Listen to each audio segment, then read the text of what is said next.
On va s'arrêter maintenant sur un témoignage à vous proposer. On le sait, des Français sont toujours coincés dans plusieurs États du Golfe. Leur rapatriement se fait progressivement, mais il y a aussi certains risques. On y reviendra un petit peu plus tard. Clovis Casali, vous étiez d'ailleurs cette semaine à l'aéroport. Vous étiez sur place au moment où certains de nos compatriotes sont rentrés. Vous avez pu joindre Sophia. Elle est au Koweït. En ce moment, le Koweït est visé aussi dans la riposte iranienne. Vous étiez en contact avec elle. Absolument, et le ministère de l'Intérieur du Koweït annonce que de fortes explosions ont eu lieu aujourd'hui au centre de la capitale Koweït. En tout cas, se sont fait entendre. Le ministère de l'Intérieur qui appelle les citoyens et les résidents à rester calmes, à se rendre dans un endroit sûr le plus proche et de suivre les informations diffusées par les chaînes officielles. Tout à l'heure, j'ai pu joindre Sophia, qui est une expatriée française sur place, et je pense qu'elle est en ligne avec nous.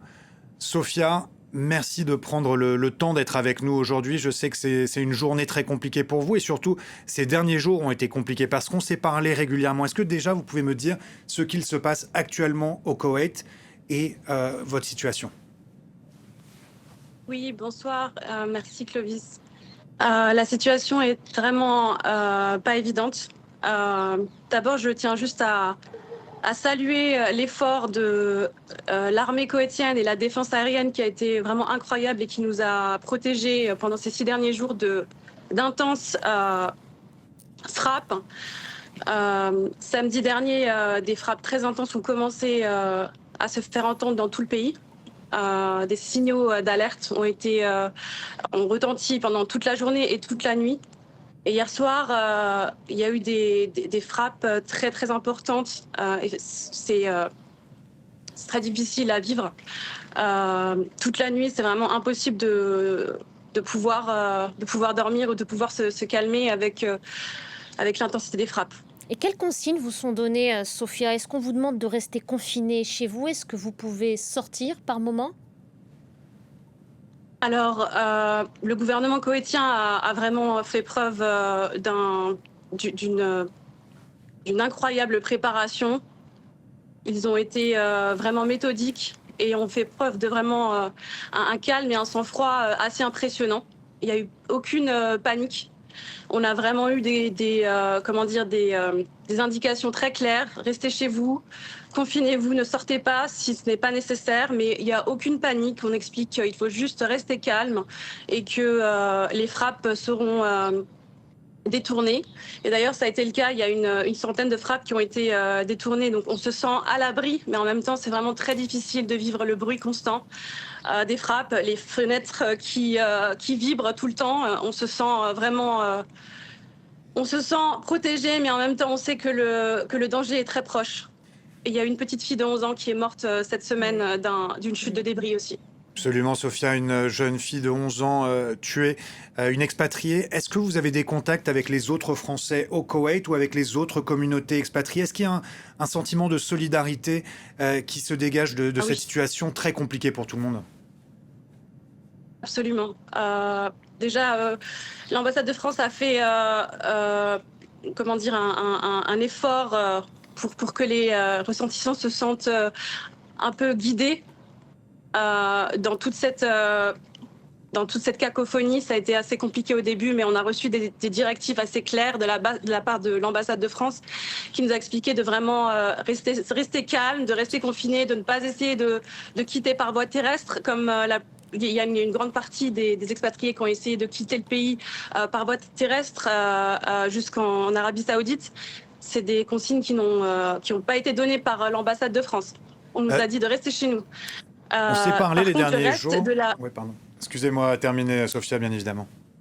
Oui, juste pour vous dire que le reste de la communauté française a vraiment fait preuve de soutien, qu'on se parle tous les jours, qu'on se demande des nouvelles, que les gens sont vraiment très prévenants et on essaie vraiment de se soutenir et de se serrer les coudes. Et c'est la même chose pour les locaux. Les Koweïtiens sont vraiment très gentils et très, très avenants.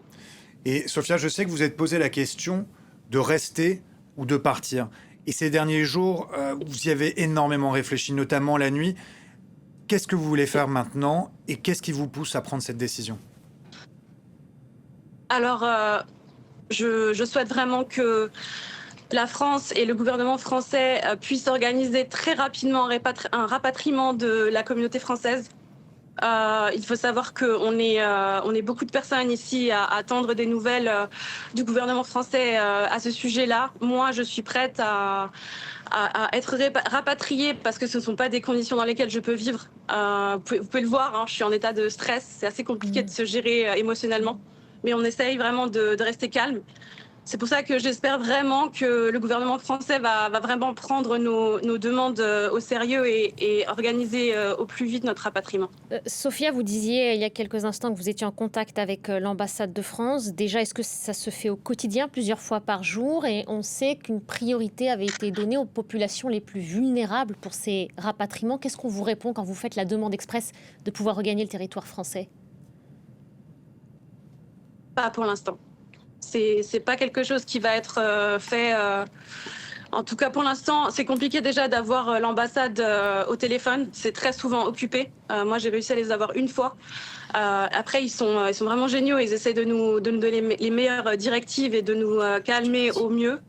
Mais c'est vraiment pas difficile c'est vraiment pas facile pour eux aussi, j'imagine. Mais pour l'instant, on nous a seulement dit qu'il allait y avoir des rapatriements à partir de Oman, il me semble, et des Émirats arabes unis pour les personnes les plus vulnérables. Ensuite, le Koweït, je ne sais pas, l'aéroport a été frappé de missiles et de drones il y a quelques jours, donc il n'y a aucun vol pour l'instant du Koweït.